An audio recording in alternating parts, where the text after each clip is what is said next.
سلامونه او نیکی هیلې. په نننۍ دغه ویډیو کې موږ تاسو سره دوه مهم خبرونه شریکو او په هغې باندې به خبرې اترې کوو.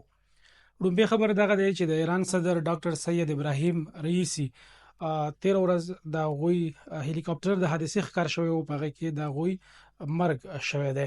په دې حوالې سره تاسو ته وایو چې دا آیا حادثه وه او که نه. د دې په حوالې سره ایران چې کوم سرکاري حکم دی هغه څه وایي. دا خو لومبۍ خبر شو. دویم خبر د افغانستان او پاکستان په حوالې سره تاسو ته وایو چې افغان حکومت ته ډېر زیات سخت پیغام ورکړل شوی دی او دغه پیغام کې ورته ویل شوي دي چې څوک هم د افغانستان نه پاکستان ته په پوله باندې راوړي، که هغه په وردی کې وي یا بغیر وردی وي او د هغه سره ویزه نه وي، نو د هغه سره به موږ هغه شان عمل کوو چې څنګه موږ د یو ترهګر سره کوو. مطلب موږ به رعایت یا گزاره بالکل په دې کې نه.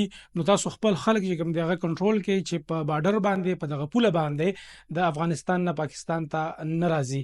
پخوانی چې کوم وزیر خارجه دی ډاکټر جواد ظریف، هغه دغه تور په امریکا لګولی دی چې دا کم د دوی صدر ووجل شو، هغه په دغه حادثه کې مړ شو، نو دا د امریکا د وجې نه شوی دی. دوی وایي چې دا د امریکا د وجې نه ځکه شوی دی چې امریکا په پاکستان باندې بې ځایه بندیزونه لګولي دي.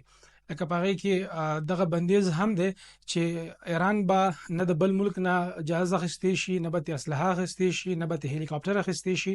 دغه څیزونو بندیز دی پې او نه بل ملک دله دغه څیزونه ورکولی شي. تر دې پورې بندیز دی پې چې یو ملک نه دی د خپلو جهازونو یا هلیکاپټرو دپاره کومې پرزې یا اوزار دي هغه هم نشي راوړی یا نشي اخیستی. نو دغه بندیزونه په هغوی باندې لګېدلي دي او دوی وایي چې دغه بندیزونو په وجه باندې د دوی دغه چې کومه ټکنالوژي ده یا کم جهازونه یا هلیکاپټر دي هغه ډېر زیات پخواني شوي دي. د کم هلیکاپټر چې د حادثې ښکار شوی دی او په دې کې د ایران صدر ډاکټر سید ابراهیم رئیسی موجود و، هغه مرګ مخې ته راغلی دی. نو د دغه هلیکاپټر 45 کاله کېږي او د امریکني هلیکاپټر دی چې د 45 کالو نه د دې نه کار اخیستل کېږي او په ایران کې دا کارول کېږي. نو دومره پخوانی او زوړ هلیکاپټر خامخا هغه به د حادثې ښکار کېږي. نو پخوانی وزیر خارجه ډاکټر جواد ظریف په امریکا باندې دغه تور لګولی دی چې دغه پابندۍ دوی په ایران باندې بې ځایه لګولي دي او د کوم له امله چې هغوی ته دغه زیان ورسېدو د هغوی صدر ژوند د لاسه ورکو. نو دا خو لومبۍ خبر شو. دویم خبر د افغانستان او پاکستان په حوالې سره تاسو ته وایو چې څنګه تاسو ته معلومه ده چې یو څو ورځې خو کېږي چې دمه شوې ده، خو د هغې نه وړاندې تقریبا یو هفته په پکتیا او ورسره د پاکستان چې کوم خیبر پختونخوا سیمه د کورمه په دې باندې د جنگ روانو. دغه جګړه د پاکستانی فوز او د افغان طالبان چې کوم عسکر دي د هغوی ترمنځ کېده او دواړه طرف ته د ډزو بدلون یا ماټر ګولو او د درنې وسلې استعمال روانو، د کوم په وجه باندې چې دواړه طرف ته کوم خلک پاتې کېږي هغه ډېر زیات متاثره شوي وو. نو بیا چې کوم ځایي خلک دي هغه په افغان حکومت باندې زور ورته غوښتنه یې وکړه چې د دې څه حل پکار دی.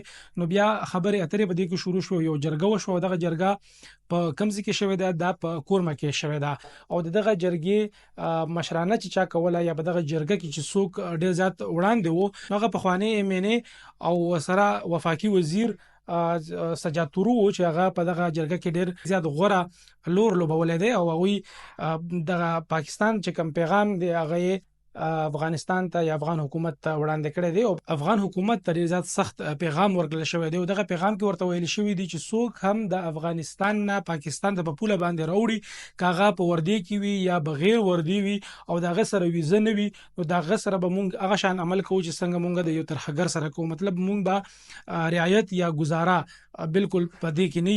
نو تاسو خپل خلک چې کوم دی هغه کنټرول کړئ چې په بارډر باندې په دغه پوله باندې د افغانستان نه پاکستان ته نه راځي.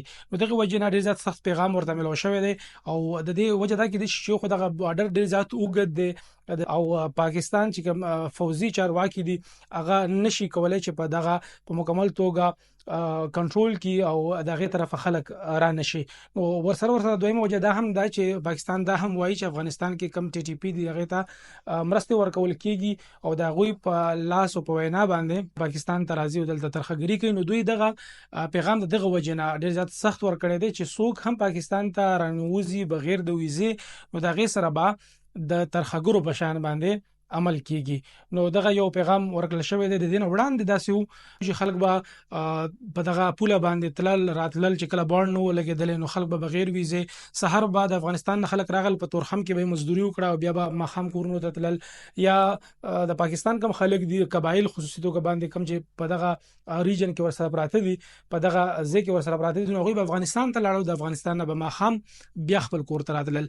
همدغه شان د چمن والا خلک هغوی به هم په بارډر باندې مزدوري کوله، دوړخیزه تګ راتګ بغیر څه ویزې، بغیر څه پاسپورټ، بغیر څه پرمټ، دغه بندیز په چا باندې نو خلک به آزاد راتلل. خو تیر کال د نومبر په میاشت کې پاکستان دغه پالیسی راوړه او دغه خپل پالیسی کې بدلون راوستو چې بغیر د پاسپورټ او ویزې به څوک هم پاکستان ته ناراضي او د پاکستان نه به څوک افغانستان ته نزي. په دغه وجه باندې چې پاکستان کې دلته د ترخګرې عملیات ډیر زیات سوا شو، نو هغه وګڼل چې دا اوس د وخت ضرورت دی چې دلته پاکستان کې کومه سکیورټي دغه مضبوطه شو، دغه د مضبوطیت لپاره دغه ویزا او پاسپورټ شرط کول یقینا لازمي وو. خو کومه خبرو کو چې د پاسپورټ او ویزې چې کوم پروسس دی هغه ډیر زیات ګران دی او ورسره دغه پیسې چې کوم دغه ډیر زیات ګران دي.